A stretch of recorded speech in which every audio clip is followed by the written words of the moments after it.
pernyataan yang diuji adalah apakah promosi pesaing berdampak negatif terhadap penjualannya. Pertama, kita cermati dahulu desainnya, ya. Dengan pernyataan yang akan diuji berupa apakah promosi pesaing berdampak negatif terhadap penjualan, maka kita akan mempunyai HA yang demikian ini, sehingga H0-nya adalah seperti itu, ya. Maka kita mempunyai kriteria penolakan H0 yang demikian, atau tolak H0 bila T-stat lebih kecil daripada minus 1,943. Dan statistik ujinya adalah demikian ini, ya, yaitu T-stat sebesar minus 0,904. Maka kesimpulannya adalah gagal menolak H0, ya. Jadi tidak ada cukup bukti untuk mempercayai bahwa promosi pesaing memang berdampak negatif terhadap penjualan, ya. Atau gagal menolak itu bisa dikatakan bahwa beta 3 is not significant, yang maknanya adalah beta 3 is not significantly different from 0. Kita akan teruskan dengan bentuk pengujian berikutnya. Inference ini biasa disebut sebagai pengujian sekaligus. Pengertian sekaligusnya adalah dia menguji apakah seluruh X yang ada memang berpengaruh terhadap variabel dependen atau tidak. Sehingga disebut juga menguji model. Ya, apakah modelnya memang mampu menjelaskan perilaku dari Y, dependent variabelnya. Dengan H0 adalah bahwa seluruh X tidak berpengaruh terhadap X, maka bila pengujiannya gagal menolak H0, berarti aktivitas berhenti, selesai. Karena mau apa lagi? Model tidak mampu menjelaskan perilaku dari Y. Model tidak bisa dipakai untuk pengambilan keputusan. Adapun prosedurnya adalah sebagai berikut. Jadi semua parameter yang mendahului variabel dihipotesiskan sebesar 0. Ya. Dengan demikian, maka HA-nya adalah seperti ini. Yang artinya adalah bahwa sekurang-kurangnya ada sebuah X yang berpengaruh terhadap variabel dependen. Adapun kriterianya adalah seperti ini. Ya. Dengan statistik ujinya yang demikian ini. Silakan diperhatikan, kita memiliki distribusi sampling dari rasio variasi, sehingga menggunakan distribusi F.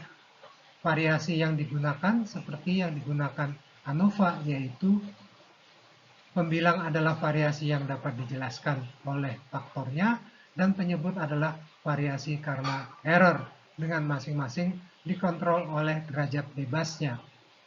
Maka dengan sendirinya derajat bebas pada langkah kedua, yaitu kriterianya adalah V1 sebesar K-1 dan V2 sebesar N-K.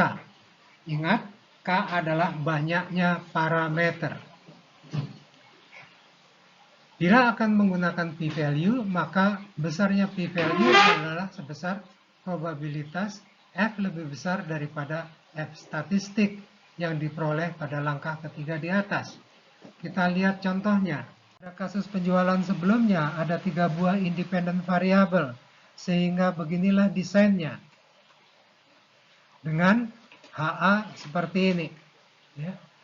Dengan kriteria yang demikian ini, ya. Sehingga tolak H0 bila F stat lebih besar daripada 4,757. Adapun statistik ujinya adalah seperti ini, yaitu sebesar 56,057. Maka kesimpulannya adalah tolak H0. Ya. Bila menggunakan p-value, maka nilainya adalah sebesar 8,82661 dikalikan 10 pangkat minus 5. Maka konsisten dengan cara konvensional, kita menolak H0. Ya.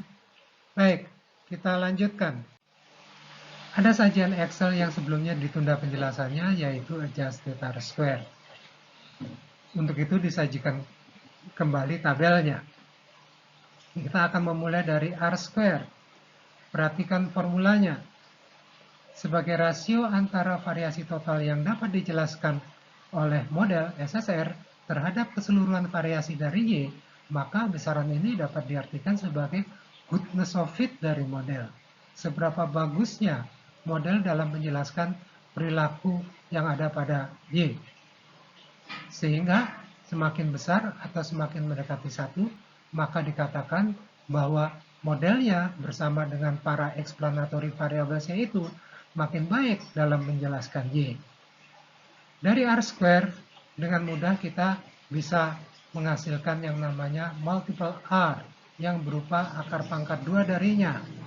Besaran ini disebut sebagai R atau koefisien korelasi yang menyatakan tingkat keeratan hubungan antara kedua sisi variabel, sisi kiri dan sisi kanan tanda sama dengan. Pada regresi sederhana, nilainya perlu diberi tanda positif atau negatif tergantung pada arah hubungan kedua variabel. Selanjutnya adalah adjusted R-square. Idenya adalah demikian ini. Penambahan variabel independen ke dalam model akan cenderung menambah penjelasan variasi pada Y, pada SSR, sehingga akan menaikkan R-square. Karena R-square merupakan ukuran goodness of fit dari model, maka orang akan cenderung menambah explanatory variabelnya.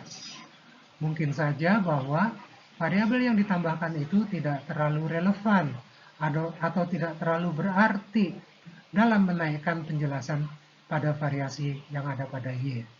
Ya. Nah, dorongan untuk penambahan variabel sisi kanan itu bertentangan dengan prinsip pembentukan model, yaitu prinsip parsimoni. Artinya model itu hendaknya sesederhana mungkin asal mampu menjelaskan perilaku Y. Karena itu, setiap penambahan explanatory variabel perlu diberi penalti. Penaltinya adalah sebagai berikut ini.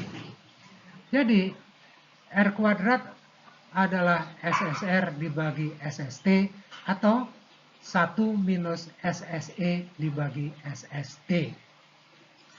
Penambahan explanatory variabel akan menaikkan SSR atau menurunkan SSE, sum of squares error. Penalti dilakukan dengan membagi SSE maupun SST dengan masing-masing derajat bebasnya, sehingga diperolehlah formula adjusted R-squares yang demikian ini. Adjusted R-squares disimbolkan dengan R bar pangkat 2. Ya, penambahan explanatory variabel akan menaikkan K sehingga pembagi SSE akan semakin kecil sehingga hasil baginya bertambah besar, maka rasio keseluruhan pada formula tersebut semakin besar sehingga nilai adjusted R-squares akan lebih kecil daripada nilai R-squares-nya. Nah, penggunaan adjusted R-squares adalah dalam rangka pembandingan alternatif model ketika banyaknya explanatory variabel berbeda-beda yang diperbandingkan itu. Ya. Model yang terbaik adalah model dengan adjusted R-squares tertinggi di antara alternatif yang diperbandingkan. Ya. Baik, kita lanjutkan.